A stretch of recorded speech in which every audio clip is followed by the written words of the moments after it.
O'Reilly. You need parts? O'Reilly Auto Parts has parts. Need them fast? We've got fast. No matter what you need, we have thousands of professional parts people doing their part to make sure you have it. Product availability. Just one part that makes O'Reilly stand apart. The professional parts people. O'Reilly Auto Parts. Hey guys, time to get in on the action for the biggest moments in basketball with Prize Picks, America's #1 fantasy sports app. Just select 2 or more players, pick more or less on their projections, place your entry, and win up to 100 times your money. Right now, Prize Picks will match your first deposit of up to $100. Just download the Prize Picks app and use the code GET100. That's code GET100 on Prize Picks for a first deposit match of up to $100. Prize Picks. Pick more. Pick less. It's that easy. You know, everybody's got a to-do list. Drop off the dry cleaning, pick up some milk. Here's an idea. Let's save hundreds of dollars on car insurance. And the good thing is you don't have to drop off or pick up anything. All you have to do is go to geico.com, and in 15 minutes you could be saving 15% or more on car insurance. Extra money in your pocket. It just may be the most rewarding to-do you do today. Now, Podcast One brings you Spike's Car Radio. A downloadable cars and coffee, hosted by writer, comedian, and automotive enthusiast Spike Ferriston, and recorded live from the porch of the famous Malibu kitchen. Now, here's Spike. I'm laughing because I was just reading some of the questions. This is Spike. Welcome to Spike's Car Radio. I'm here with Paul Zuckerman and at the Smoking Tire, Matt Farah. We're sharing a mic. They're sharing a mic because we're starting off here on this cloudy Sunday morning, getting screwed by Podcast One and their not perfect preparation for this podcast. So we don't have a splitter. So, but I think in some ways you guys sharing a mic is good because then you won't blabber over each other. The two biggest fat mouths sharing one mic. I'm just going to make the mic smell really bad so when Zuckerman brings it back to his own face, he's really revolted. That's Old collard greens. Wait till Bill brings out the bagel and lox I ordered. It'll be perfect. Extra onions. All right, we're on the porch of the Malibu kitchen here in Malibu. It's a nice, cool Sunday morning. Matt always likes me to do a temperature check. Matt, what do you think? Is it 68 right now, 64? 62. 62. It's a little chilly today, A little chilly. We haven't done a show out here for a while, so I thought it would be nice to convene. We're not going to have a guest. It's just going to be us. I have over 100 questions for us to answer. Well, by all means. I'm sure they're all equally valid, too. Before I start, though, Matt, why don't you tell us what's going on with your Safari car? Because I couldn't tell. I saw it on Insta. Is it delivered? No. It's not delivered? No, it's done. It's done? It's done, but Lee Keene, who was building the car in Atlanta, Keene Project is his company. Mm-hmm. So my car is the 14th car he's done, number 14, and his, he believes in things being good to go and ready. He and I both want the car to be ready to be daily driven when it comes home. And the last thing you want to do is spend 6 figures on a car and then have it not be ready. So he finished it on, I don't know, Monday or something. And I told him to drive the piss out of it for like a week. Shake all the things loose, make sure everything's good to go, right. And then put it on a truck. So that's what all the pictures you've seen come to me like I'm basically Lee's Instagram mouthpiece. He texts me the picture and it goes straight to Instagram. Right, it's quite an interior. Are you a Porsche guy now? No, you sold your Ford, right? You got rid of that Mustang. Yeah, my Mustang's going on. When does this show go up? This week? This Wednesday. Okay, cool. So by the time this show is on the air, my right. Mustang will be on Bring a Trailer for a no reserve charity auction. 50% of the gross money will go to the charity of the winner's choosing. And what did you do? No reserve. So what did you do wrong that you have to do a charitable event? Is this to counter some sort of accusation or problem that's coming up with you? A couple things. Honestly, yeah. I didn't do anything wrong, but I would like a little karma thrown on my side. Okay. And I also could use a tax deduction. I've done this before. Yeah, I smell a scheme. no, there's no scheme. There's no scheme. But I do. There's no scheme and there's no racket. But I do have to make some room in my garage for the Safari, and I bought a Lamborghini Countach. Oh, wow.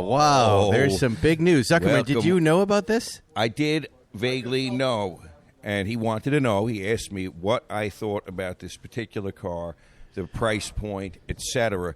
And I gave a hearty thumbs up because I'm an enabler. I gave a thumbs up too. I was very excited about this. I want everybody to be my lower companion. I want everybody to be wallowing in this disease. Let him tell us what that car is. It's an 88 Countach Quattro Valvole. Wow. Four valve. So for those who aren't up on Countach, history, you started with the very early cars, the skinny Periscopo, the skinny tire, no wings, no fender flares. Then you got moved up to the 5000S in the early 80s, where you got the fender flares to cover the wider tires. And then after the Cannonball Run, the wing became standard fare. That's my favorite look. As an the 70s, the people that are a little older than me, they like the very early cars. People my age, we like the 80s cars.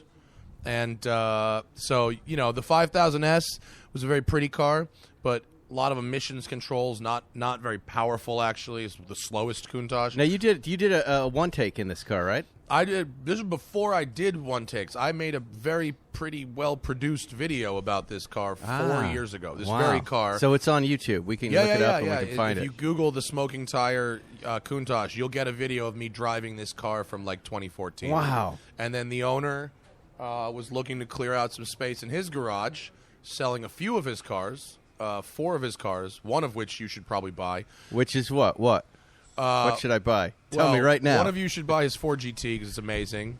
One of you should buy his Pantera. Oh, there's a guy. Oh, you're okay. He's okay. I love because Ford this Ranger. is happening live here on the porch. We're watching people pull in. He's a nice guy. Next to our 911. You know the guy. The GT2 RS. I know. He's a very nice guy. He doesn't work so hard. Nothing to do with how nice or not nice he is. I get a little nervous. The angle around makes it look worse. The angle makes it look a little worse. Yeah, when people pull in like that next to a GT2 RS. Right. So anyway, long story short, the QV, the 4-valve car, is the most powerful engine that you could get in the Countach, but is before the ugly anniversary bumpers and side skirts and all that stuff. And it's the right color. This is ready to go. Well, yes, it is ready to go once it is done in the service that I'm not paying for. Now, when are you safaring that car? That would be amazing.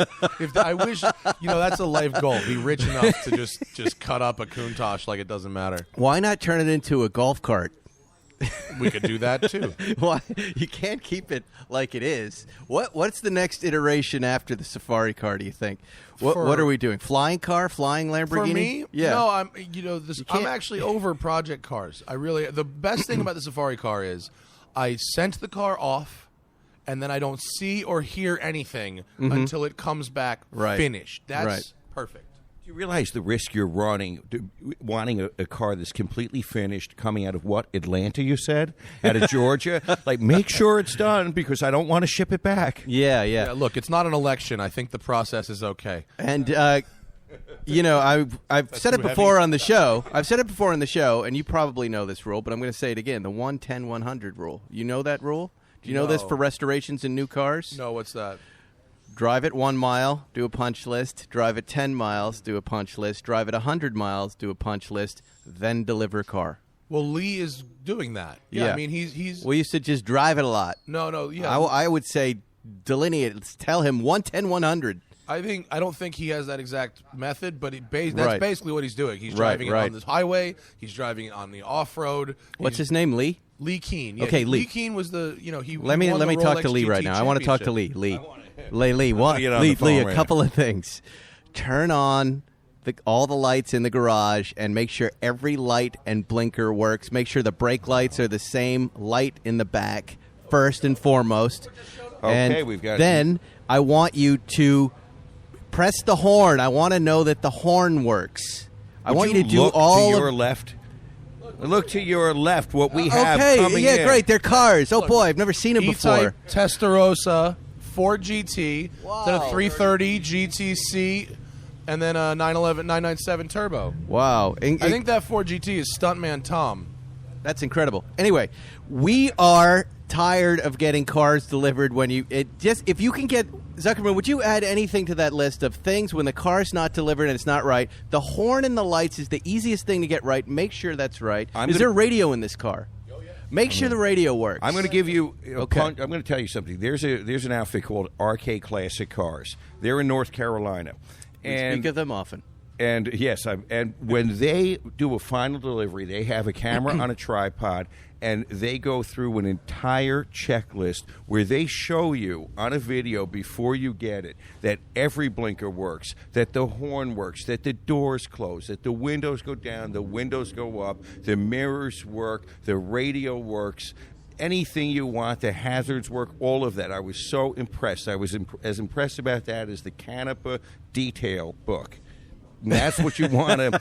That's what you want to see, down to the picture of the Q-tip. Yeah, because you get in that car for that first drive, you have one chance to make that first impression, right? That's what makes you always so angry. And I'll tell you what. If you get a car back and there's that one little dumb thing. The radio doesn't go on $300,000 later, and the radio doesn't. Yeah, because go on. you're in a psychological state of mind that's making it very hard for you to accept this car anyways. You always have a little bit of remorse and anxiety on that first day. So if the car's perfect, then you're just dealing with your own emotions. But if something is not working, those emotions transfer to the guy who delivered the car, and you respond. You paid for 100% perfection. So if one thing doesn't work, it's junk. It should go in the trash. Yeah, and your reputation will suffer. Hey, Matt Farah. Your car is up on Bring a Trailer right now. We love this site. What do you have any idea of what it's going to do, what it's worth? Are you personally upside down in this car? Does it matter? Well, you've done a lot of work to that car. I've done a lot of work. I've got a lot of time. The term upside down is an interesting term because financially, no, I'm not upside down in the car. Financially, I have maybe $20,000 of my own money into the car. It's not a ton of money. The time I have into the car, I can never get back. No matter how much money I get back out of it, time is finite, and I'll never get it back. And that's part of the reason I'm done with project cars. Because the headache of a project car, to me, if the ultimate goal is just to have a thing that I enjoy driving, you can just go buy that. Yes. You do not need to turn something into something else. But let's not pretend you don't have any projects. You're getting married. Well, and you have a business. You have a building that you're building. That's your big project. Yeah, but project cars. Well, there's only so much room in your brain for a project. Right. And those are two pretty big ones. So the Mustang, I'm not upside down on it. I don't know. I have no idea what it will bring. Would you like it to stay here in California? Someone here listening to bid on it? I don't care. What I want, I mean, there's a lot of fans. I've got a lot of fans that have inquired about buying the car. Straight up. So they've made me offers all over the place from $8,000 to $50,000. And what are you doing for them, for the buyer, when they buy this car? If the buyer buys the car, first off, half the money will go to the charity of the winner's choosing. And what's the charity? Oh, the winner's choosing. The winner chooses the charity. Okay. Winner chooses the charity. What if they pick the GOP or Trump? You know what? To reelect Trump? I have considered that. I have considered that, and I'm rolling the dice on it. So you will still give the money? Yes, okay. I will. What if it goes to the NRA? Are you cool with that? Even if I don't agree with the charity, honestly, that's the game. And that's the game. I might. That's big of I might you. have like to that. give money to someone I don't like, but that's how it goes. Okay. And that's. But the we winner hope chooses. it goes to some more. I hope it goes to somebody that actually does positive things for the world. Okay. And then, do you have a favorite charity that maybe you could? If the winner doesn't want to choose a charity, my backup, which I've talked to Bring a Trailer about, is called Team Rubicon, and what they do is they take veterans returning from combat and they employ them in disaster relief jobs, so they can still get that sort of adrenaline and excitement of combat, but in a more positive way. That's it. I love that. Very smart charity. I'm a big fan of that charity. Good for you. Absolutely, because those guys come back and they feel useless if they're doing a desk job or something pedestrian. They need to feel like they're on a mission and doing something positive so they can reintegrate. Really good thinking, Farah. And I think either side of the political aisle, nice little 190 pulling in. your politics are your politics, but I think all of us can agree that employing veterans. I was just joking with you because I know you're very political on Twitter, which I like. And I like that you don't care. I like that you don't care that people are saying, well, I don't come for you for this. I come for you. Well, no, I'm just doing things for free. You're just reading it. I'm going to do whatever the hell I want. You can come or you can go. Yes. I don't give a shit. But I think we've all reached a point in this culture, and I hope that we can all just disagree about stuff and be fine and still be friends. I have a couple of people that I disagree with politically that I am friends with, and we can have a civil conversation. It's fine. It's fine. Anyway, let's get to some color. Is that Sport Classic? That 911 Sport Classic pulling in the bills. I don't think so. Or maybe it's just got a ducktail on it. No, it's just got a ducktail on it. But the point lot is, of 911s it's a coming no in. reserve auction. It's gonna sell. Even if it's $10,000, it's gonna sell. And also, I'm throwing in for the winner steak dinner at Adam Perry Lang Hollywood, which is the best steak in town. I just went there. It's ridiculous. 2 tickets to Radwood, as well as a display pass for Radwood if you want to bring the Mustang, and a private tour of the canyons and my favorite roads with me. I love it. And it's right up there on Bring a Trailer right now. Go there and bid on this car and do your good deed and get a great car. I've driven this car. Yeah, the car's sorted. I put brand new tires on it, brand new fluids, the whole deal. All right, let's start answering some questions. We have a lot. Thank you for writing them down. Your prediction that 100 questions, probably what? 25 will be worth talking to? Let's just start right from the top. Al Ogondo, Spike, how many years of your life have gone into fine-tuning that high-pitched Seinfeld voice? It sounds more and more than Seinfeld. And what color Speedster are you guys getting? Zuckerman, first and foremost. And sitting behind us quietly on a red chair is Dean Maroney from Beverly Hills Porsche. Has anyone even offered us a Speedster? No, but nobody's offered us a Speedster. Dean has said we're down, but then Dean has also hedged his bets by saying, well, I don't know, with the new place, Zuckerman, the world has changed, Zuckerman. The world has changed. So we're casting our net further afield. We have to figure out a way to secure our allocation and not be chiseled by any undeserving dealership owners. Now, we were promised a car, remember another GT2 RS from a fella in Pennsylvania. Right? And we did not get it, but perhaps if he wants to come forward with a Speedster offer, we might consider it. I'd like to make a suggestion on a Speedster. It's ugly and you shouldn't get one. Oh, interesting. From the back, it looks heinous. I kind of agree with you. I've been looking at the test car, and I was not happy with how the back looked. We're talking about that recent shot on Auto whatever of the spy shots. Yeah, I don't know that that's the finished car, though. That looked like the test car. So here's what I'm going to tell you. But Speedsters have always looked a little, in the cowl area, have always looked a little hunched over like a Whenever Germans try to do something special, they always kind of fuck it up.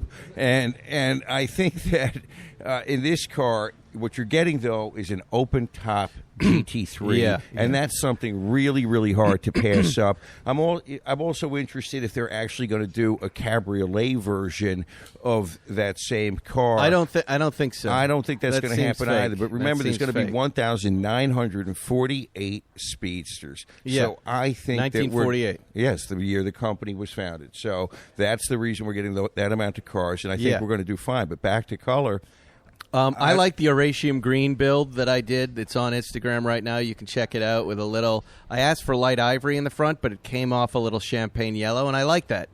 And if you're going to get this car, you got to get the meatball and you got to get the front-end treatment. Don't start making it look normal. You want it to look crazy. That's what this car is about. And Zuckerman, I agree.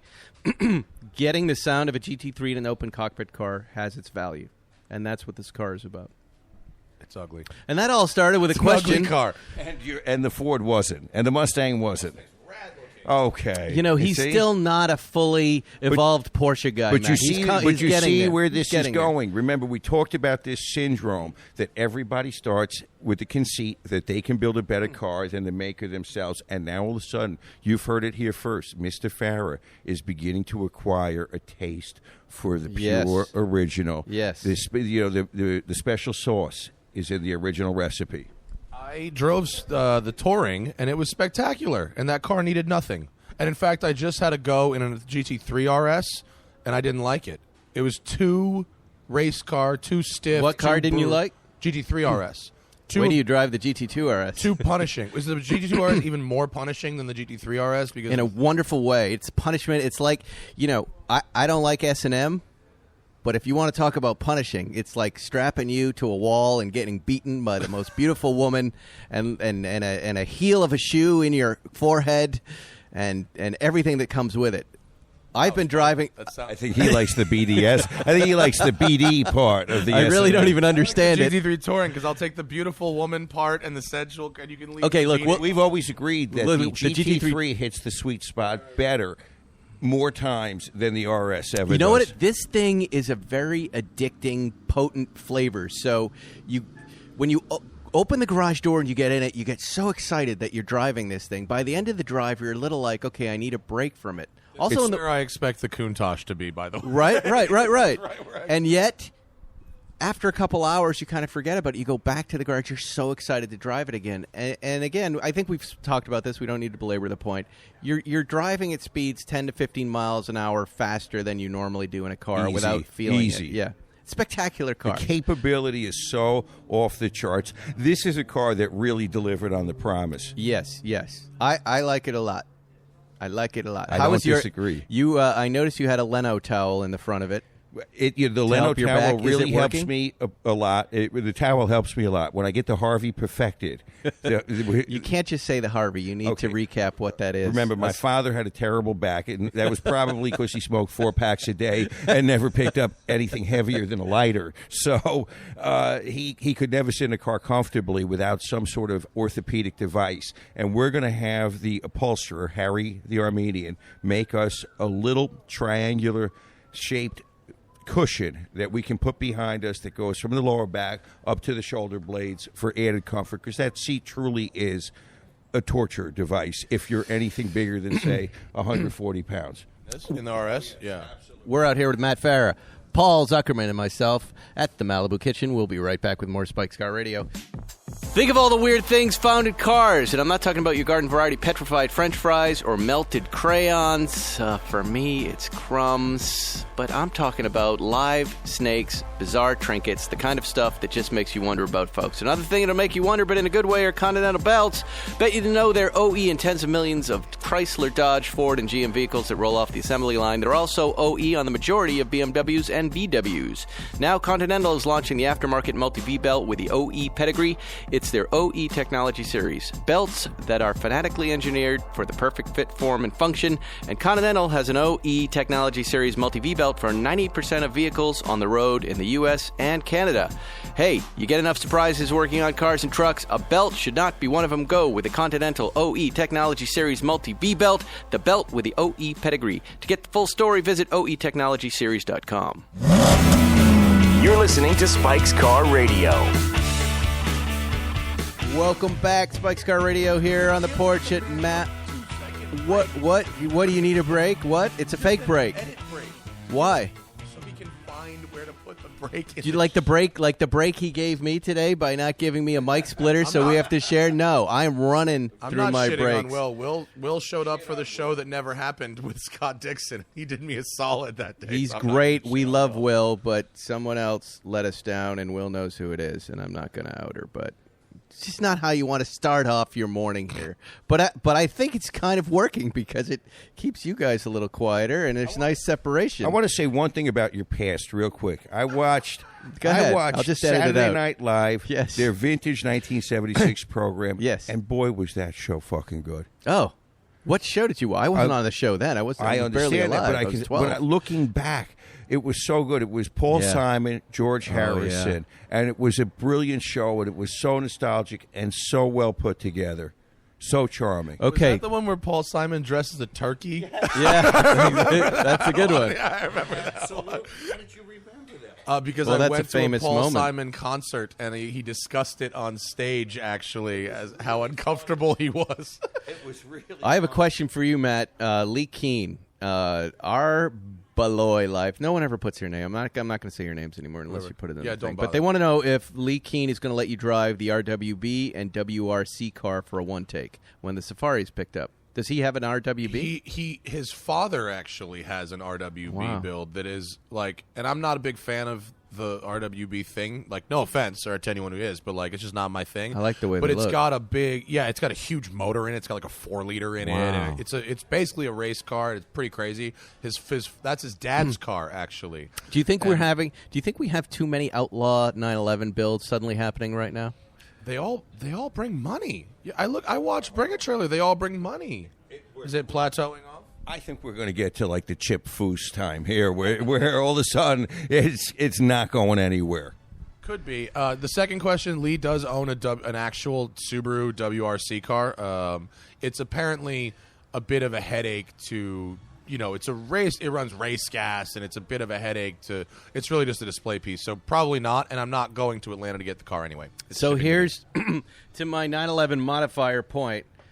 Lanzante. Do you know these guys? I've heard of the name. Lanzante is putting actual 80s Formula One engines into Porsche 930s. Yes. That's a different thing. So what that is the TAG engines. Yes. So TAG F1 Turbo V6. Yeah. So basically the thing was, remember when TAG and Porsche worked together to build these engines for McLaren, right? Formula One racing.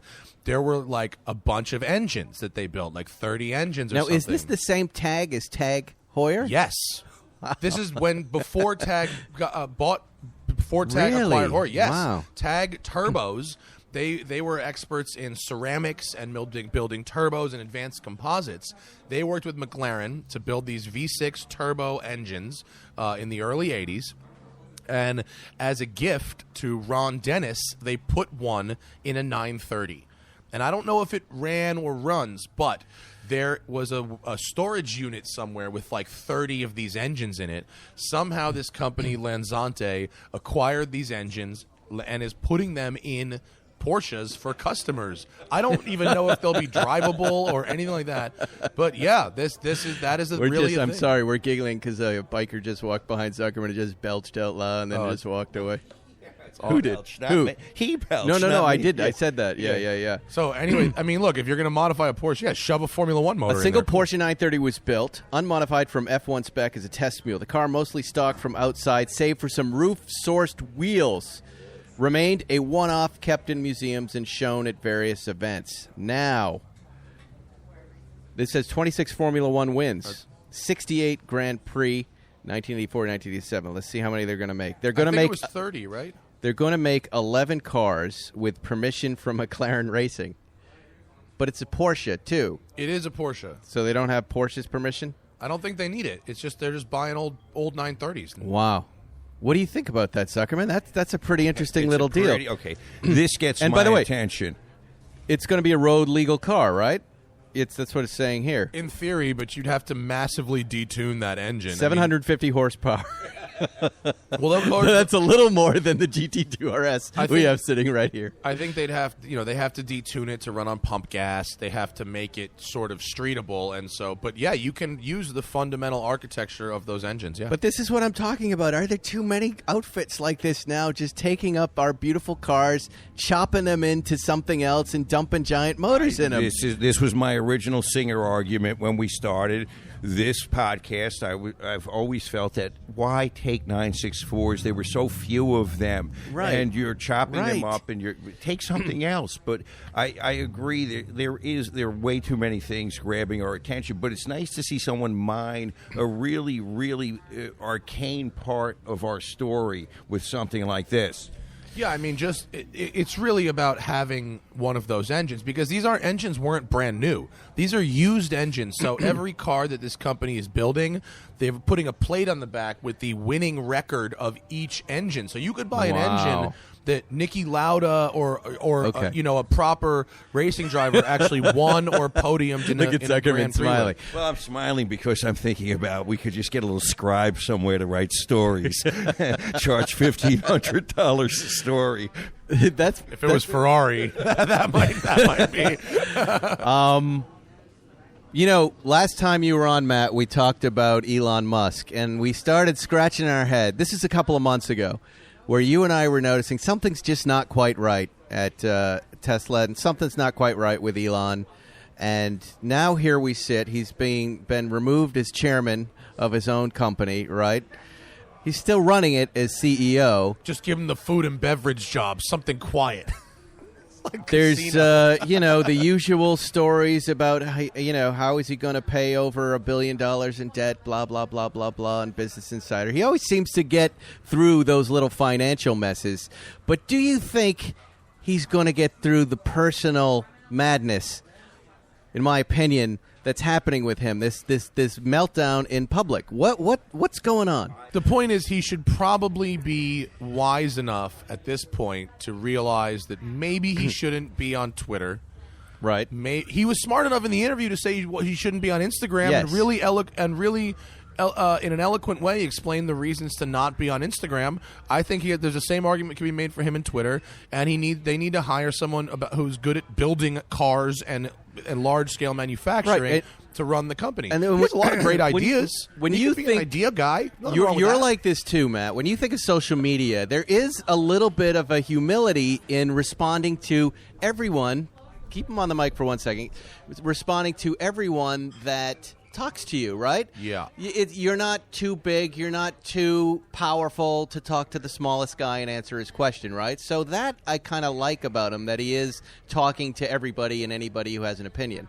I disabled my Instagram comments, by the way. You did? Yeah, and I feel great. Now, why? What were people saying about you? It's not what people were saying about me. It's that I realized that that not all opinions are valid. And the opinions I want to hear are the opinions of people I choose to follow. Right. I don't need to hear the opinions, good or bad, of people who choose to follow me. Well, then me. why not just read them, and why not let people chit-chat? Because why do they need to let them chit-chat on their house? They don't need to come into my house and here's a question I've been asking people. You don't lose weight by stocking your freezer full of ice cream. How do you do it? By not buying ice cream at the grocery store and not bringing it home. I'm not going to lose any weight. Go ahead. Remember one key point. Elon Musk is in a position of public trust. He's running a publicly traded company. He has a fiduciary responsibility to his shareholders. He can't be so far above them that he just doesn't give a fuck what he says into a microphone. What he says affects their money and their savings and their future. Let me ask Matt Farah this. Is there a business for Tesla with electric cars anymore? And we see what's coming out in the next 4 years. Yeah. Just last night, I was reading that Jaguar may shut down internal combustion engines in the next 5 years. People plant these kind of stories all the time to get good press. I've been telling Zuckerman, we've got this plug-in hybrid BMW 530 that, in my opinion, feels more substantial than a Tesla. And I'm like, if this is what they're going to make, and you're going to give me 200, 300 miles to charge, I'm buying that car instead. I think there's an argument for that. There's also an argument that a Tesla is a wildly different car from anything that anyone else is making for a lot of reasons. I happen to like their cars. I mean, I drove a Model 3. I really enjoyed it. I thought it was a great city car. And I think if they can get their shit together in some ways, their supply chain management is not great. Mm-hmm. Their body shop business is a disaster. People wait months to get simple things fixed. But if they let Elon be the idea guy, and he's a great idea guy, and they basically have someone who really knows how to build cars come in and run the auto manufacturing, delivery, body shop, repair business, they can have a great business. I mean, they're making cars that people do want to buy, and I look forward to when Porsche and Jaguar and all these guys come out with true luxury cars. I look forward to what that competition will look like, but I think there are certain things that Tesla does really. I used to make a lot of fun of their screen, their big touchscreen. Yeah. After a week with the Model 3, the screen started to make a whole lot of sense to me. Right, and I was able. Compared to this Lexus I'm driving right now, which dynamically is excellent, but has the most arcane multimedia system you've ever seen. Yeah. So there's a lot of things they do right. I just think he needs to shut up a little bit. I just think there's going to be competition. And also, every time someone buys a Tesla and likes it, they go on Twitter and thank Elon Musk. Like, what about the 1,000 engineers that worked on that car and came up with the actual good thing? Yeah, what about the engineers? Hey, have you noticed the Land Rover Discovery's offset license plate on the back of it? Isn't it heinous? Hey, Bill. This is why we don't come here. It's all here. the noise. You guys are generating it. Not oriented to time and place. Why don't you come here and record the podcast, Spike? Well, because you'll Moise? sit here and make a lot of noise while I'm trying to do it. Is that Moise, the Range Rover over there? I believe it is. So you know what I'm talking about, Matt Farah? Yeah, The back of the Land Rover yeah, the Discovery. offset I license saw plate. one in my neighborhood the other day. Explain that to me. How did they fuck this up so badly? It's really ugly, and Hannah, my fiance, pointed it out to me like, ah! I think it's because an optional spare tire goes on the other side, maybe. So if you don't get the spare tire... I think it probably looks fine if you get the spare tire, and if you don't get the spare tire, it looks real stupid. Well, boy, does it look stupid. Yes, it does. It does in a lot of different ways. The proportions, everything else about it makes me absolutely It's been 25 crazy. minutes. We got through 2 questions out of 100. All right, I'm sorry. Wondering. We're going to do some more questions I'm going to hand this back to Zuckerman. I have yet to see a GT2 RS delivered without the Weissach option package that could lead one to believe that non-Weissach cars will actually be more valuable in the coming years. Clever but wishful thinking. Right. That's all I can say about that. Right. Hey, Mo, take the GT2 RS. I think at the end of the day, everyone's going to want the Weissach package, and everyone's going to want it in the future, and that's why everybody ordered it, and I don't understand ordering a car like this without it. Right, and when it comes to Porsche, guys, we're all about the options, the ceramic brakes, those little things. What other options besides ceramic brakes, Weissach packages, the special appearance package of the Speedster? Is there anything else that you have to have if you buy one of these cars and spec it out new that people care about on resale a lot? I don't think so. I think front axle lift, that's about it. For the GT cars? Yeah, front axle lift, that's it. Maybe, yeah. Do you care about, do Porsche guys care about radios? I think everybody wants a radio, and given how little it weighs these days in relation to power to weight, who cares? I think you could have ordered some of these cars without air conditioning, without that system, and I don't know anyone who actually did that. Wow, look at this. Somebody is actually asking about the Lasante. Well, we covered that. What has Matt Farah done to the paint on his 911? It looks amazing. Did he clear coat it? No, he didn't do anything to it, right? No, nothing. I mean, we had Brian to, Andrews. We had to respray a little bit in the same color. The original paint was amazing, but we shaved the door mirrors and put the different rally mirrors on, and so we had to fill that with metal and do it. And then we had to put the light pod on the front, which was color matched. So we had to. That came out awesome, yeah. And then we had to do the Euro lower front and rear bumpers. So it did require some paint work, but it was done in the original color, in the original finish. Nothing special. How am I going to tag my friends on Matt's Safari car post? Did you shut down tagging too? No, I shut down comments. I see. So they see. That's what he's saying. So if they want to comment and tag their friend to make sure they see it, they can always send it, right? You can send the post. I don't know. Everything in your life should either make you money or make you happy. Comments didn't do either of those things, so they had to go. I think you should turn the My comments. long-nosed friend from the East Coast. Well said. Money. Money or happiness. And it's not one of those two things. Get the fuck out of here. Has Bill? Question for Bill: has Bill at the kitchen found himself an old 912 yet? I would say no. He's saying no right now. So if you have that car, we're still looking for it. What's your price range, Bill? Ever going What's your down, top? ever decreasing. Okay. You have that old car, you DM one of us. We will sell it to Bill for you. New Mustang GT PP1 or used GT350. Used this car for weekend canyon car and rare track days. What do I do? GT350, right? 350 extended warranty. Right. There you go. Get magnetic ride at the very least if you can't afford an R. Yes, there you go.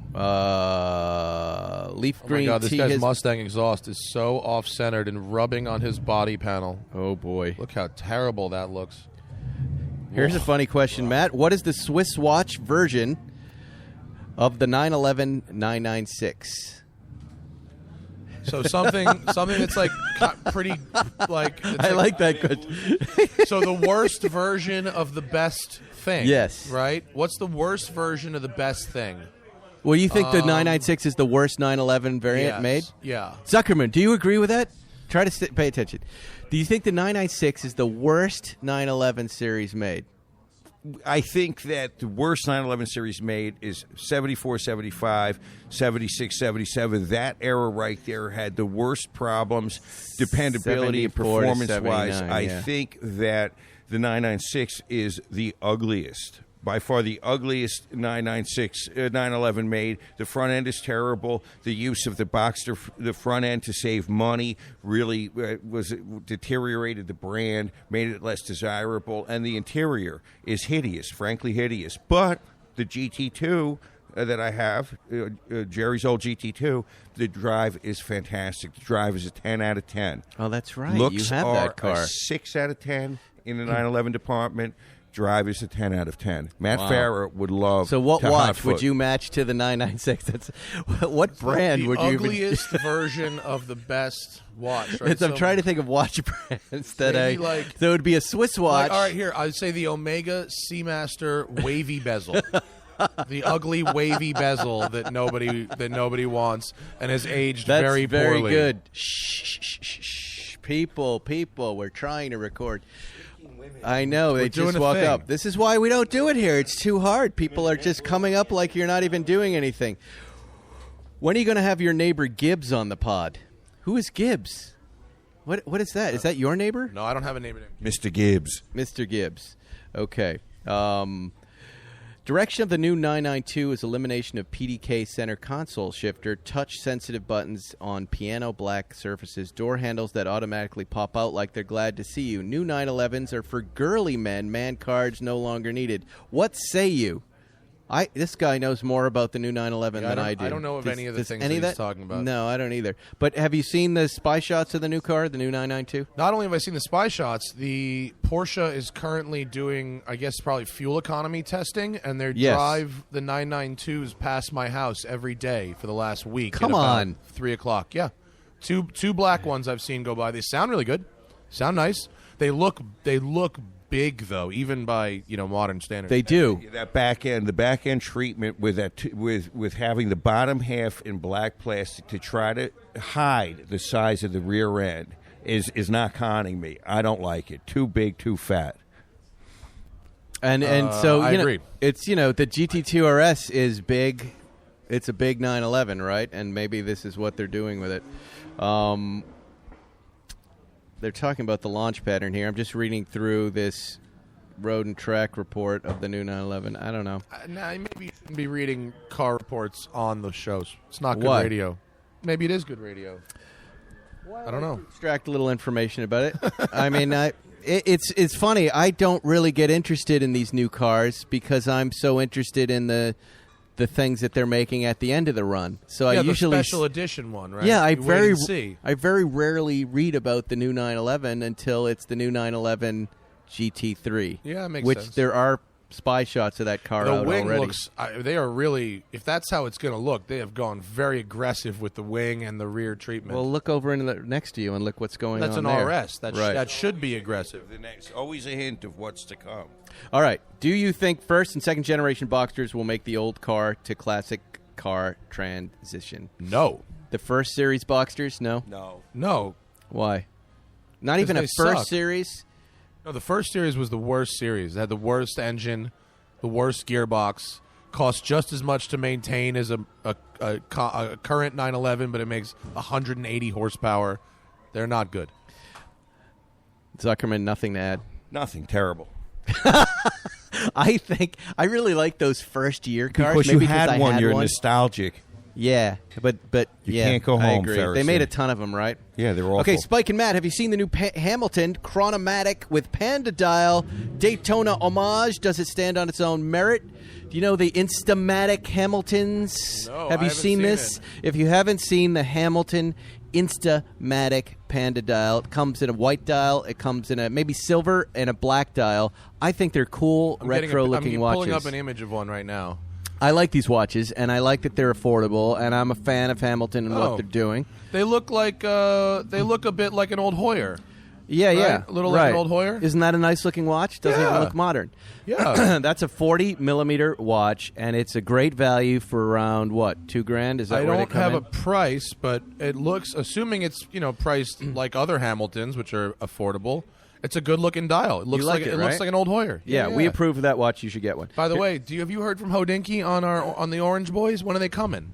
Well, I have the prototype. You still have it. Can I borrow it? Because I gave them my money like over a month ago. And there's no sign of a watch I'm sorry, coming. Mr. Farah. I'm not allowed to. I'm allowed to let other people hold it. I can't let other people borrow it.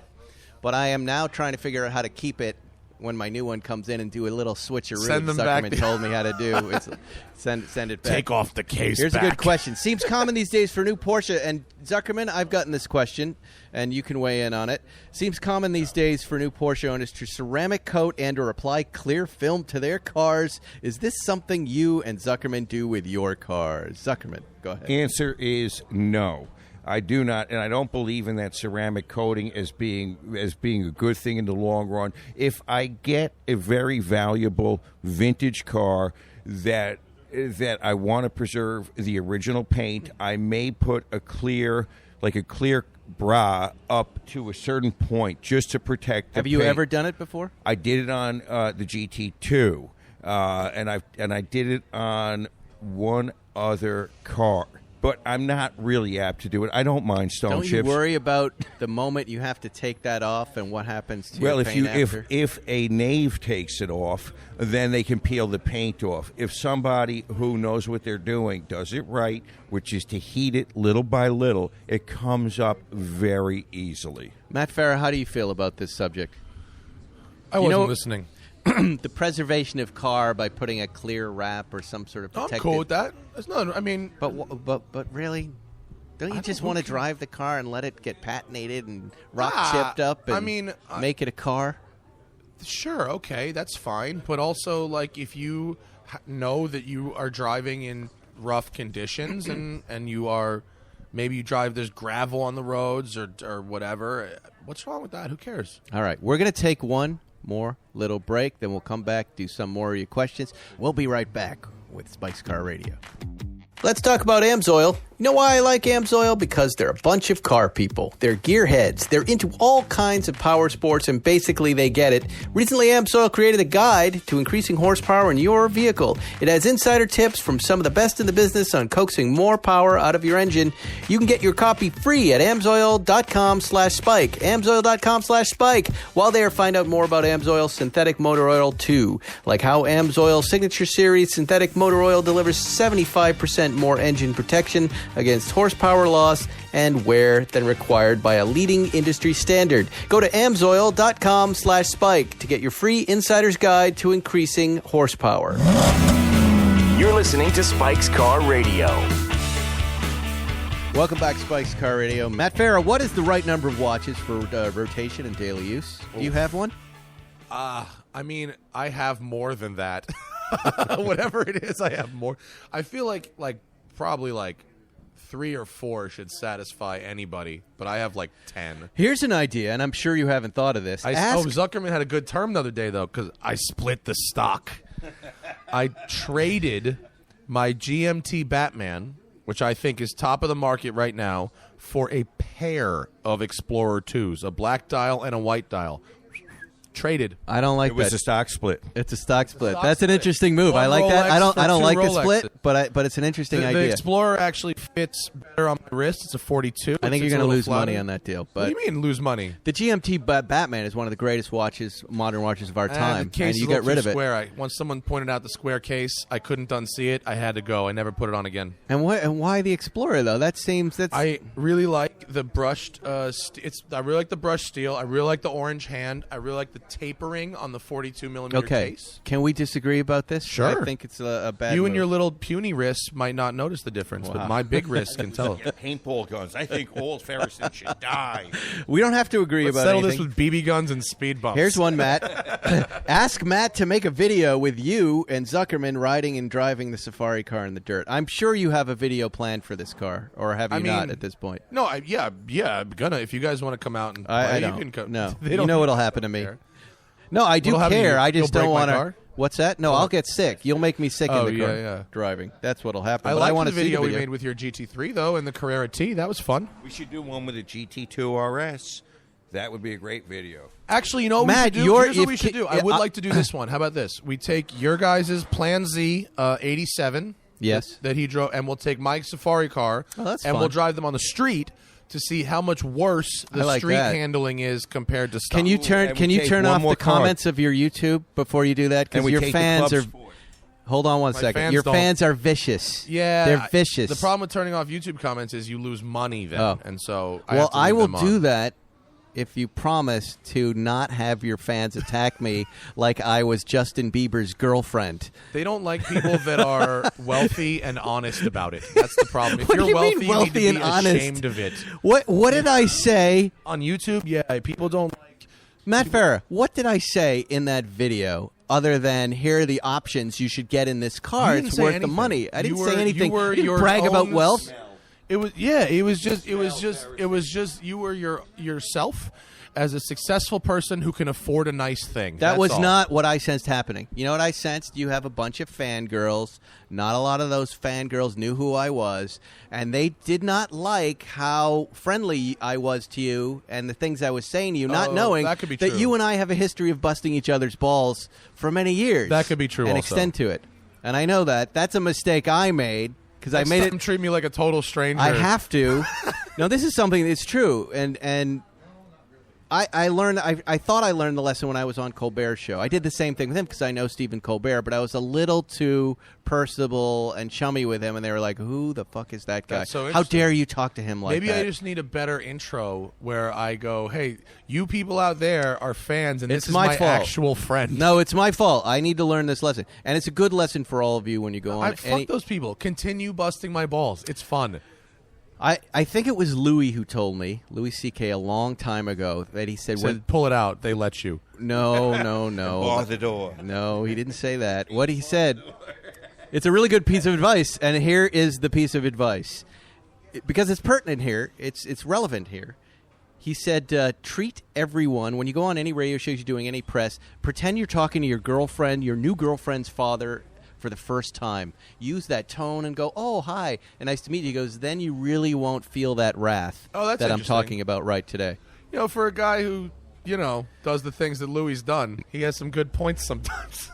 It was this is a showbiz thing. There's nothing else. That's a good tip, but Because he said it's a collection. Whatever thing you're doing, you're with that person and all of their fans, not Yeah, yours yeah. necessarily. That's true. And they're feeling a little possessive. So you have possessive. you can't be too friendly with little our fans. guy. Right. This is our guy here, and So he's the king of this. I'm gonna castle. pretend not to know you next time I come on. All right, that's an interesting. That's And I actually like a that smart idea. Perspective. We can do that. Yeah, okay. Everybody's asking about fucking protective film, whatever, What is it with protective film? and the safari car. I don't know. Oh, on the Safari. I'm A not lot putting of- protective film on the Safari car, by the way. No, they're Fuck not that. asking about We that. don't need that. But again,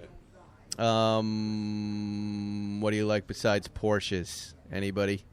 Just bought an old Lamborghini. I like that. Yes. I like my Yes. Mercedes, my old Mercedes. I'm a fan of that. I think Mercedes from the 90s and early 2000s, basically the 90s, are good. They're solid cars. Weekend track car. I'm thinking about a Miata, but don't know if there is a sweet spot in years of models. Now, the Miata is the most raced car in the world, right? Yes. It's the one that everyone has. What are we looking for in a Miata if we're going to have a track car? The newest one you can buy is the best performing one you can buy. The older you go, the worse they are to drive. So that's a pretty simple formula. There you go. Like Miatas, Mustangs, and Corvettes. You buy the newest, fastest one you can afford. Got it. Copy that. Zuckerman, Silver 87, 911, which you're driving today. What size wheels do we have on that car? Well, that's been open to debate, right? We've heard from all sorts of people their opinion. I know as to what's on definitively, that but car. go ahead. What have we been debating? I think there are 8s on there. On the back? Yeah. Yeah. That's right. Yeah, They am I are. right about yeah, that? they're 8s on the back, right. They're 8s. Now And we who was had trying to tell us it was 9s? 9s. I'm not going to say. Right, we don't want to insult him. I don't want to insult them. He's an expert. Yes, but we had if you've been following the life of that car, we had a dented driver's side rear wheel that was what we were told unfixable, and I put on a new Fuchs from the factory that did not match. The anodized steel is painted on, as I understand it. The black center of the Fuchs wheel is more of a matte black than a polished Doesn't match. black, right? And you just got in the car and you saw it, right? Right, and now it's unacceptable. But it drives Amazing. Amazingly, right? I did have it at 120 on the 10 freeway yesterday. And it didn't wobble? There was no wobble. What I had was a little bit of vibration in the steering wheel. I don't know if that was an alignment issue or just the nature of the car, but it was not. It did not make me feel unsafe at all. It was terrific. I loved it. Do you want to say it was kilometers per hour instead of miles per hour? I don't give a shit. I don't give You a are shit. admitting. I broke the law. Ooh, ooh. Lee took my Safari out and he tested it up to 110. He said it was rock steady at 110. Okay, so Zuckerman, here's the question. Are you ready? And I'm adding on to this Can't question. Anthony refinish your wheel properly? Here's the question. Give Zuckerman the microphone because this is a good question for a Porsche guy. Now that you've seen that I've got that car going perfectly straight, you have a little bit of an aesthetic issue with it, of how it looks. Which is more important?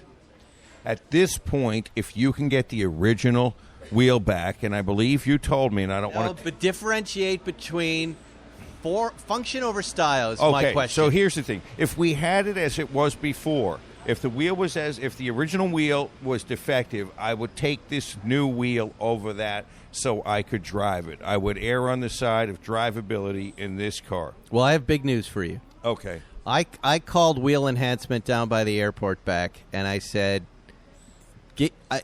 I'm going to give you some money. Do your most genius, great work on this wheel that you said is unfixable. And they have done it. They called me yesterday. The wheel has been repaired. They said 99.9% perfect. You're not going to believe it. We don't have to put a half pound of weight on it. I'm so happy to hear that because really, I don't know if I would have noticed at first the difference in color, but once you pointed it out, I just can't handle it. Wow. Well, there you have it. It's intolerable. Now, how do we sell Matt Farah? I feel like Harriet. How do we sell Matt Farah the other wheel? Do you want to buy the other wheel? It was $1,400. Maybe he can put it in the car. Now that you mention it, I have the set of the 17-inch speed lines from my 87. If anyone wants those, wow, they're really nice wheels. They're the same wheels that Singer uses. Actually, they came on my car and now they're off my car. So if someone wants those for their 911, let me know. They look great. They look exactly like stock. They're just an inch bigger. Thoughts on buying Japanese market Porsches? Zuckerman, you have a few. What do you think of those cars? Love them. You have to do a careful PPI. Those cars over there may not have lived good lives, and they tend to overpaint small repairs. In fact, they might have a stone chip, and they may sloppily paint the entire car. Also, a lot of weird electronics dropped in there. You just got to be careful. Due diligence is what it takes. A lot of nice cars coming out of Japan, though.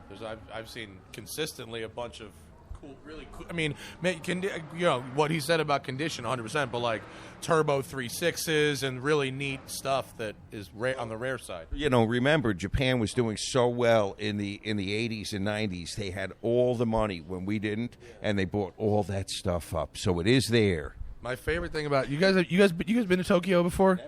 Tokyo is the coolest place in the world because it's like, imagine you went back to 1985 and you created a future without Apple. A future using only Sony and Panasonic technology from the 80s. Take a tangent future from there. That's Tokyo. That's amazing. Imagine the future without Apple computer. And that's what Tokyo is like. It's crazy. It's really fun. Did we recap Jerry in the 996 GT2? We did not. But no, we did. Okay. Car's rad. That car's rad. You will love it. I love the color. He's not going to buy it back, right? He's not. If I asked him to, he would. He would do a trade. I bet I could trade him that car for the 71 Targa, the new 71 Targa.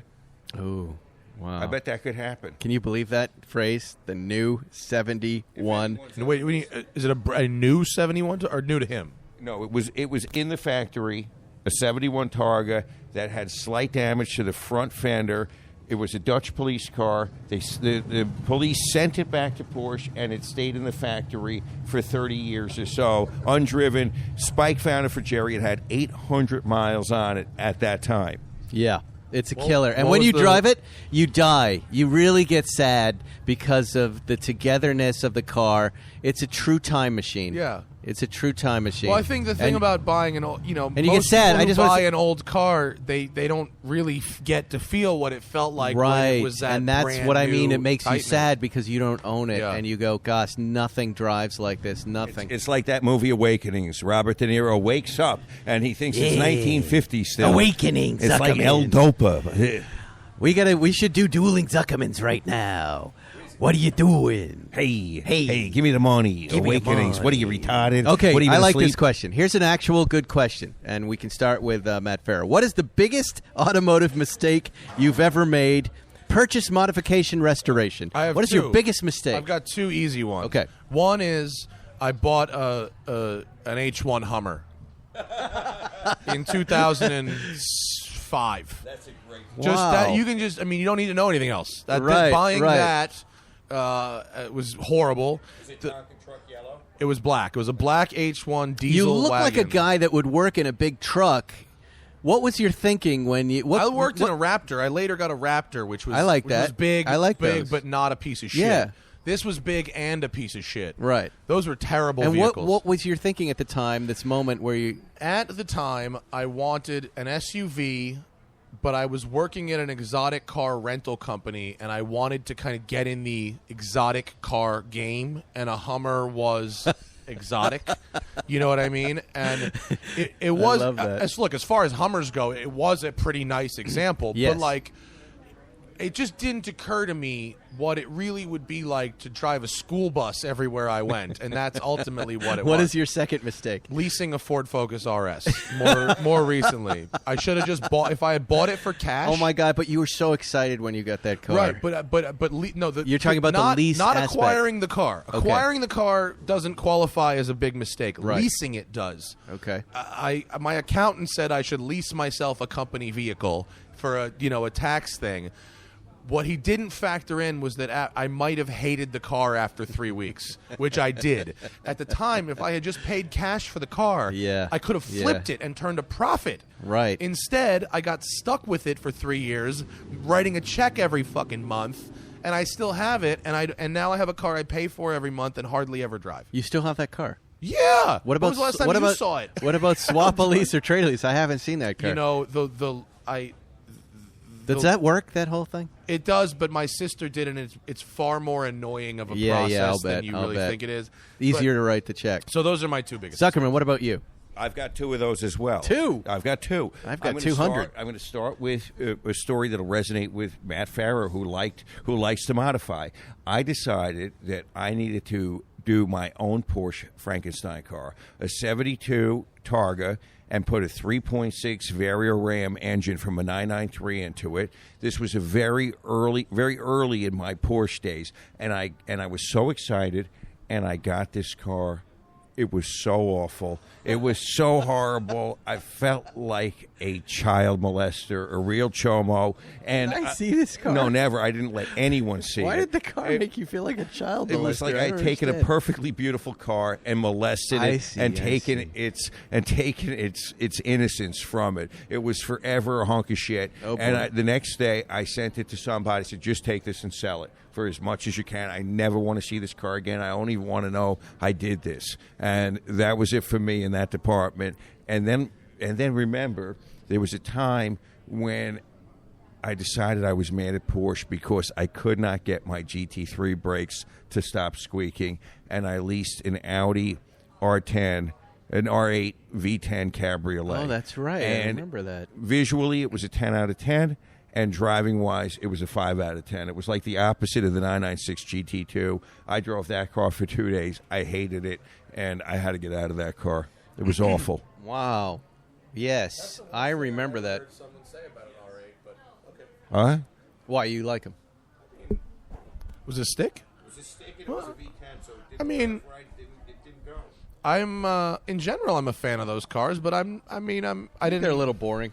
I never wrote a big check for one. I only got one for a week as a Right. press car. So as a tall and fat guy, I found it to be most of a You're losing Gallardo, a lot of weight, but Matt. without. How much weight have you lost? You already look really thin. I'm down 30 since July. Wow, which is congratulations. good. If I was I'm up Porsche, 30. I'd charge you $2,000 for a lightweight battery for the same thing. Yes. Cost yes. me a lot more than that And by to the way, lose the 30. GT2 RS brakes squeak like crazy. But now I'm over it. It's just the way it is. You're okay with it, right? It's a race car. car, right?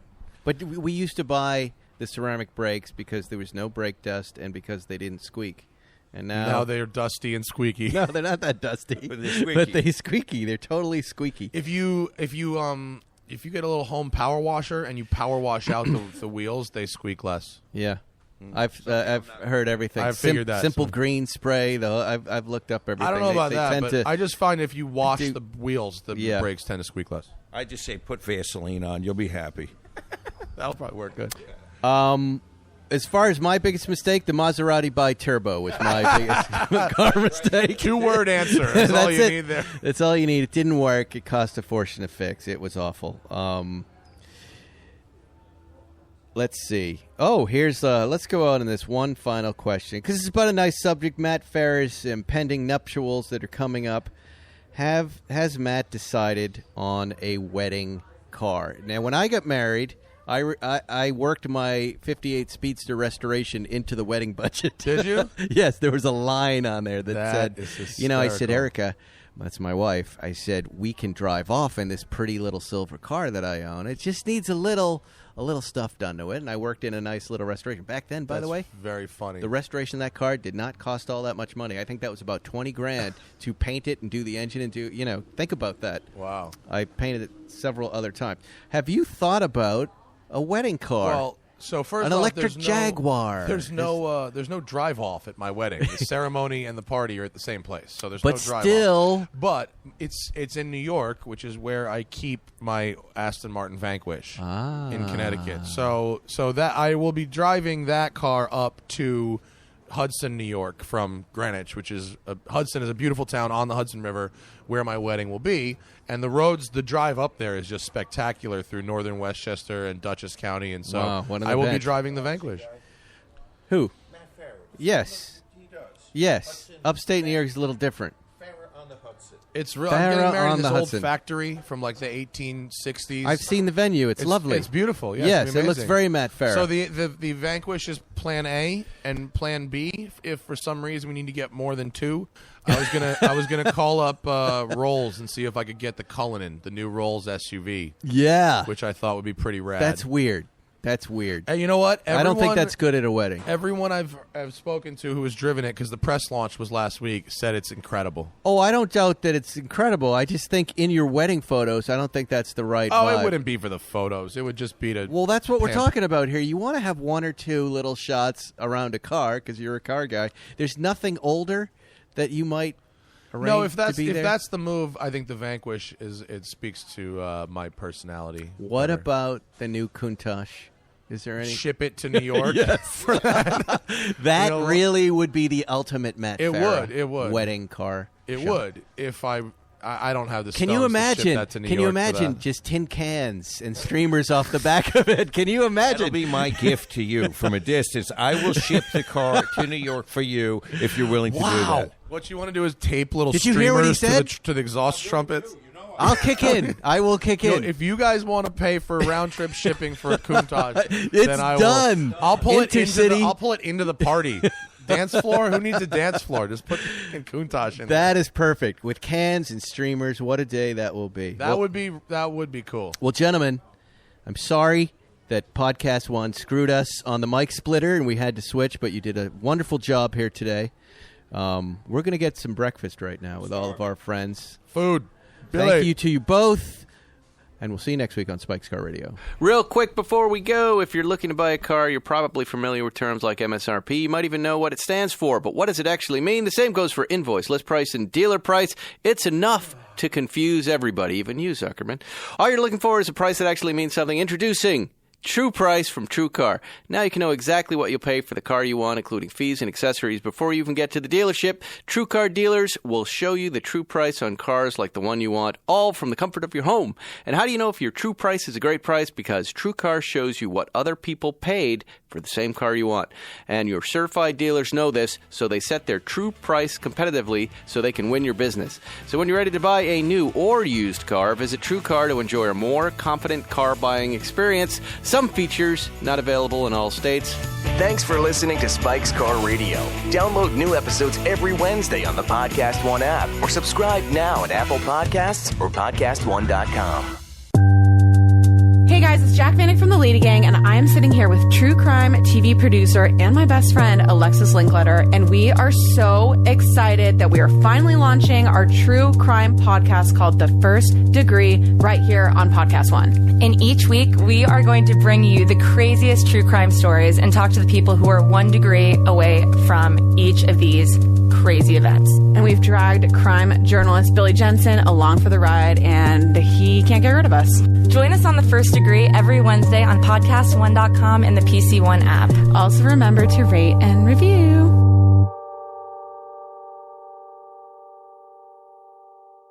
Ever tried reading while jogging, cooking, or even juggling flaming torches? Yeah, it doesn't end well. But with audiobooks.com, you can conquer books without the circus act. Dive into over 450,000 titles, including more than 10,000 free ones. Get hooked on a bestseller, find your next obsession, or finally read that classic you've been avoiding since high school. And here's the inside scoop. Sign up today for a free 30-day trial and snag your first 3 audiobooks on the house. Sign up for your free trial at audiobooks.com/podcastfree today. That's audiobooks.com/podcastfree.